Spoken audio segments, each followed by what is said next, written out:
2012年3月，第4屆香港特別行政區行政長官選舉，梁振英以689票當選。5月，九巴最後一架熱狗巴士退役。8月，李慧詩出戰倫敦奧運單車場地凱林賽，為香港奪得1面銅牌。10月，南丫島發生41年來最嚴重嘅海難。Hello， 大家好，我係外賣仔啊！如果中意呢條片嘅朋友可以留言、訂閱、點讚，未訂閱嘅朋友俾個機會我訂閱我啊！多謝大家。今年第10名，八星抱喜，年度票房1210萬。繼家有喜事同埋花田喜事抄完之後啦，終於輪到1988年嘅八星抱喜。部戲好明顯係畫虎不成反類犬。黃百鳴今次亦都唔係同吳君如做 CP， 係同楊冪做一對假父女。而吳君如同甄子丹拍檔，兩個人徹底放飛自我，一展歌喉，亦都致敬咗70年代嘅許冠傑時代。另外，古天樂同陳慧琳呢一 part 就有少少驚喜啦。如果大家唔係好多時間嘅話，我都唔會太建議開呢部戲嚟睇。第9位車手，年度票房1476萬，係由杜琪峰監製，鄭保瑞執導。部戲有住濃厚嘅銀河印象風格。雖然係標準嘅港產警匪片啦，但係就以極少有嘅交通警作為主軸。不過部戲就唔係玩速度，係玩啲形式感，以特寫同埋好多近鏡啦，去營造緊張嘅氛圍。錢嘉樂作為呢部戲嘅動作導演啦，佢係希望做到盡量少用一啲 CG 嘅特效鏡頭，而係拍到一啲硬橋硬馬嘅飛車場面。全部劇最大嘅賣點就係8000轉2米車90度直角漂移，出到嚟嘅畫面係幾靚嘅，但係部戲嘅缺點就係故事比較單薄老土，而人物嘅刻畫亦都有啲蒼白無力。第8位大追捕，年度票房1772萬。繼殺人犯之後，呢部係周顯揚第2部嘅導演作品，佢將香港傳統警匪片加入咗啲深度，完美咁表達咗父愛嘅偉大。部戲係同東野圭吾嘅疑犯 X 的自白裏邊嘅橋段係好雷同，做到一半嘅時候大概都估到個結局啦，懸疑感係有啲不足。而部戲亦都係張家輝嘅一人獨腳戲，亦都係佢一次嘅突破。喺戲入邊佢係一句台詞都冇，利用豐富嘅面部表情同埋肢體語言俾我哋睇到一份極富感染力嘅父愛。佢喺最後喊嗰個鏡頭係層次分明，令到人哋好感動。第7位2012喜上加喜，年度票房1912萬。同樣係賀歲片啦，但係曾志偉係比黃百鳴嘅各種喜事咧係高級咗唔少。部戲唔單止係延續咗香港喜劇嘅特色啦，仲有人情味同埋理念喺入邊。呢部同之前嘅72家租客同埋我愛香港開心萬歲相比起嚟咧，演員陣容上邊係縮水咗嘅。但係咧都冇交行貨嘅，好似曾志偉同埋毛毛啦，就扮演各種嘅英雄啦。蝙蝠俠、美國隊長、蜘蛛俠係幾搞笑嘅。最欣賞嘅就係馮淬帆同埋小陰陰啦，佢哋上演老年版那年我們一起追過的女孩。我印象中喺戲院出現呢幕嘅時間咧，全場都係笑到收唔到聲。有時睇賀歲片就係簡簡單單想咁樣嘅啫。第6位一路向西，年度票房1925萬。部戲係由上一年嘅 3D 肉蒲團之極樂寶鑑嘅班底打造，成本咧就只係1000萬嘅啫。而最大亮點咧就係黃丹妮飾演嘅小詩啦，佢亦都係憑住本片而一爆而紅。電影係改編自小說《東莞的森林》，本身部小說就係另類嘅尋歡賽後報告，而電影就係拍得比較有深度。若果有興趣嘅觀眾朋友可以睇翻我之前嘅10大最高票房3級電影，個連結就喺右上角。跟住落嚟就係我哋嘅廣告時間。喺宣布第5名之前，我哋睇一睇廣告先。通訊，係永冇甩拖嘅。喂，華信袋裝電話，線條配合面型，而且體積輕巧，貼身設計，隨身攜帶都冇人知㗎。袋裏有乾坤，通訊更貼身。華信袋裝電話又嚟啦，冇咗佢點得啦？喂。打得線友好，做乜嘢都好，至緊要講勁度十足。就算飲啤酒都係㗎，所以有咁多男人欣賞金牌嘉士伯。新上市嘅金牌嘉士伯，啱晒真正男人嘅口味。金牌嘉士伯，味道濃郁，勁度十足。萊斯康電腦字典 LC600 7大詞典，提供中英文字庫，活學活用，融會貫通，令你發揮7大字典連環查，庫庫相通，字字通，緊密結合，免插卡。萊斯康電腦字。第5位《逆戰》年度票房2221萬，係英皇出品，林超賢執導，投資成本係高達2億嘅港幣。並且遠赴約旦、馬來西亞等地拍攝，更加借用到軍機、坦克車、火箭炮等作為拍攝所用。喺當年嘅港產片入邊係好大手筆嘅製作，而最大嘅賣點當然就係動作戲啦，有各種嘅槍戰、追逐、爆炸、高空跳躍等嘅場面。林超賢拍呢種嘅風格咧係好擅長嘅，亦都可以完全當係《紅海行動》嘅前傳嚟睇。但係部戲最大嘅缺點就係文戲同埋武戲咧就比較失咗平衡，而喺啲人物性格塑造同埋感情方面啦，冇之前嘅正人同埋善人咁好。相比起謝霆鋒同埋周傑倫兩位主角，廖啟智同埋金燕玲呢兩位黃金配角嘅表現係更加出色。第4位《桃姐》年度票房係2787萬。部戲出現嘅原因係監製李欣琳，佢想拍一套關於自己親身經歷嘅故事，於是佢就揾許鞍華去幫手啦。但係當時環境唔係太好啦，就冇人投資，於是劉德華就出手相助，並且拉埋博立公司一齊去投資啦。總投資係3000萬，為咗可以平衡成本啦，劉德華亦都親身演出，兼且唔收片酬。佢話就算蝕啦，都係只係蝕我個片酬嘅啫。唔單止係咁啦，亦都有好多嘅大明星去友情客串啦，例如洪金寶啦、徐克等等。而部戲亦都保持住許鞍華一貫輕描淡寫嘅風格，冇刻意誇張嘅鏡頭，亦都冇夾硬製造一啲煽情嘅場面。導演只係想好簡單咁去表達經歷生老病死就係真實嘅人生。第3位《春嬌與志明》年度票房2797萬。上一部《志明與春嬌》因為有大量嘅粗口，所以就被定為3級片。而今集咧就減少咗粗口嘅鏡頭，亦都係彭浩翔進軍內地嘅第一部電影。大部分嘅場景係喺北京拍攝，而且加入咗楊冪、徐崢同埋黃曉明幾位內地嘅演員。故事係延續上作嘅，但係佢哋兩個因為冇咗新鮮感啦，所以就分咗手。但係搞一大輪之後咧，又喺北京度重遇，亦都重歸於好。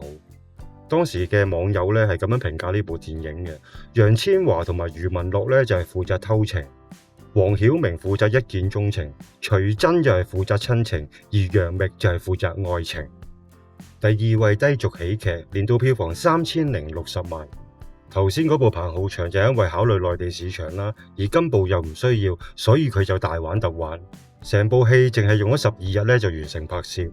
戲入邊亦都有好多粗口啦，同埋少少3級嘅成分。宣傳嘅時候咧，亦都話部戲係有90分鐘，但係有70分鐘咧都係有粗口嘅。劇情亦都係狠狠咁諷刺娛樂圈，主要係講述一部電影係究竟點樣可以誕生到出嚟嘅咧。喺戲內，杜汶澤就揾咗邵音音出山去拍《官人我又要》，當時為咗谷部戲啦，所以就特登安排咗重播一場76年版由邵音音主演嘅《官人我要》作宣傳。而部戲嘅主角同埋配角亦都好出色，因此可以講得上係團隊嘅成功。第1位《寒戰》年度票房4282萬。喺《無間道》之後，呢一部可以算得上係最好嘅警匪片。個世界觀大，氣氛做得好，而演員亦都好落力去演出。梁家輝同郭富城互插嗰一段亦都係好精彩。據說劉德華當年睇過劇本之後咧，係本身打算投資嘅，但係俾安樂嘅老闆江志強搶先一步。即使係咁啦，劉德華都喺入邊咧客串過2場戲嘅。寒戰部戲之所以話係宇宙大，因為佢係超出咗單純嘅警匪片，係探討緊一個制度，同埋喺制度入邊當權者嘅執行情況。喺頭半部啦，係有好刺激嘅槍戰場面啦，或者飛車場面。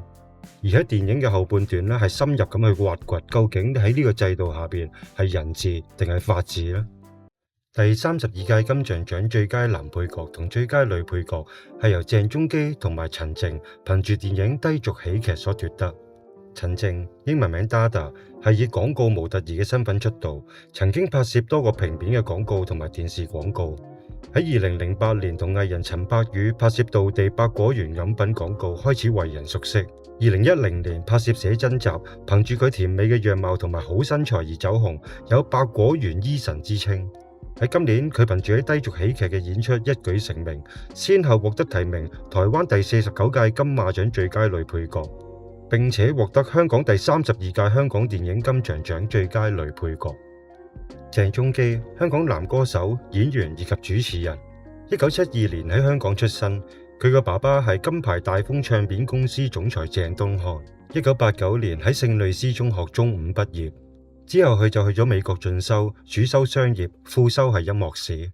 雖然佢嘅長相一般啦，但係佢把聲好靚，自小亦都好中意唱歌，加埋佢獨特嘅身份啦，所以成日都有機會去到寶麗金嘅辦公室同埋錄音室偷師。之後佢亦都得到張學友御用監製歐丁玉嘅賞識，正式安排佢唱和音。1996年佢推出個人首張大碟《左右為難》，首隻主打歌就係同張學友合唱嘅《左右為難》，因此亦都令到鄭中基一炮而紅。隨後佢亦都推出過多張大碟，亦都被譽為張學友嘅接班人。但係好可惜，佢喺2000年嘅時間，因為喺長榮航空飛機上邊醉酒鬧事，而令到佢嘅事業走下坡。亦都因為咁啦，所以唔能夠再推出唱片，因此佢就開始轉型去 TVB 度拍攝劇集同埋主持搞笑嘅節目，亦都同梁漢文、方力申主持《美女廚房》，令到佢嘅人氣再度飆升，為佢第二個事業高峰埋下伏筆。2003年佢開始轉型為喜劇演員，喺谷德超執導嘅《鹹運超人》入邊扮女人嘅造型，令到佢首度獲得提名第23屆香港電影金像獎嘅最佳男配角。隨後佢亦都同谷導再度合作《龍咁威2003》，並且首度擔任男主角，票房直逼1500萬，令到佢成為周星馳、張家輝之後嘅新一代笑匠。2005年佢喺歌壇上邊再次發力，以《無賴》成為年度金曲，擊敗陳奕迅嘅《夕陽無限好》，奪得勁歌金曲金獎。到今年佢演出低俗喜劇，亦都係佢事業嘅第二個高峰。憑住《暴龍哥》嘅一角，佢先後奪得金馬獎同埋今屆香港電影金像獎嘅最佳男配角。從當初嘅太子機去到《暴龍哥》，鄭中基用實力證明自己唔只係星二代，更加係香港演藝圈難得嘅全能藝人。第32屆金像獎最佳女主角係由楊千嬅憑住《春嬌與志明》所奪得。楊千嬅原名楊澤華，係香港女歌手以及女演員，具有註冊護士嘅資格，亦係香港唯一一位集歌后、影后、視后於一身嘅天后。1974年，楊千嬅出生喺香港贊育醫院。1995年參加新秀歌唱大賽，獲得銅獎，正式出道。初期因為形象係好似鄭秀文啦，所以被稱為翻版鄭秀文。但係佢好快以獨特嘅風格打出名堂。喺1996年推出首張專輯《狼來了》，達到金唱片嘅銷量。1997年《再見二丁目》成為佢嘅代表作。1998年佢同陳奕迅、梁漢文組成華星三寶，並且主演電視劇《外父唔怕做》，成功入屋。1999年佢以抬起我的頭來橫掃樂壇頒獎禮，晉身一線女歌手。2000年憑住《少女的祈禱》創下紀錄，成為最年輕奪得5大電子傳媒歌曲獎嘅女歌手。更加喺叱咤頒獎禮上邊致辭話：我乜都冇，淨係心口有個勇字，感動全港。2001年首次領銜主演電影《玉女添丁》，喺第二年佢主演嘅新紮師妹大受歡迎。亦都憑住電影取得意大利烏甸尼斯遠東電影節嘅最受觀眾歡迎獎。楊千嬅表示呢一個係佢喺電影方面嘅首個獎項。喺2003年，佢領銜主演賀歲電影《鹹運超人》同埋暑期檔嘅電影《新紮師妹二之美麗任務》，分別超過2000萬嘅香港票房，成績驕人，令佢擊敗鄭秀文，以7000萬香港票房成為2003年香港最高票房嘅電影女演員，奠定票房天后嘅地位。喺今年，佢憑住電影《春嬌與志明》飾演當中余春嬌嘅一角，令到佢獲得第32屆香港電影金像獎嘅最佳女主角。第32屆金像獎最佳男主角、最佳導演以及最佳電影係由梁家輝、梁樂文、陸劍青憑住電影《寒戰》所奪得。《寒戰》係一部喺2012年上映嘅警匪題材香港電影，由雙雙首次執導嘅梁樂文同埋陸劍青擔任編劇同埋導演，錢嘉樂同黃偉輝任動作編導，郭富城、梁家輝、楊采妮領銜主演。部戲亦都係第17屆釜山國際電影節嘅開幕電影。呢部電影係以一架警隊衝鋒車離奇失蹤為開端，揭開一場驚心動魄嘅權力博弈。警務處副處長由梁家輝飾演嘅李文斌喺處長缺席嘅時候啟動寒戰行動，但係因為佢個仔由彭于晏飾演嘅李家俊係被綁架嘅警員之一而決策激進，引致另一副處長由郭富城飾演嘅劉傑輝質疑佢嘅判斷，於是接管佢嘅指揮權之後親自同恐怖分子周旋。但係因為喺贖金交付個過程裏邊失控，導致佢個伙計由錢嘉樂飾演嘅徐永基殉職，更加牽扯出警隊高層嘅鬥爭。隨住 ICAC 介入調查啦，真相亦都逐漸浮現。原來當中嘅幕後主謀係李家俊，佢個目的係幫助梁家輝上位。而之後梁家輝大義滅親拉咗佢個仔之後，以為件事已經係完咗噶啦。點知之後郭富城收到個電話，話佢嘅太太俾人綁架咗，個要求係要釋放李家俊。寒戰呢部戲劇情緊湊，每個演員都係有精湛嘅演技，亦都係被譽為香港警匪片嘅新標準。電影以4268萬嘅港元成為香港年度華語片嘅冠軍，並且喺第32屆香港電影金像獎上邊橫掃9個獎項。續集《寒戰2》亦都喺2016年嘅7月8號上映，而梁家輝亦都係憑住呢部電影第4度獲得金像獎嘅最佳男主角。多謝大家睇晒呢一集啊！如果中意呢條片嘅朋友可以留言、訂閱、點讚，記住我叫外賣仔，下集再見。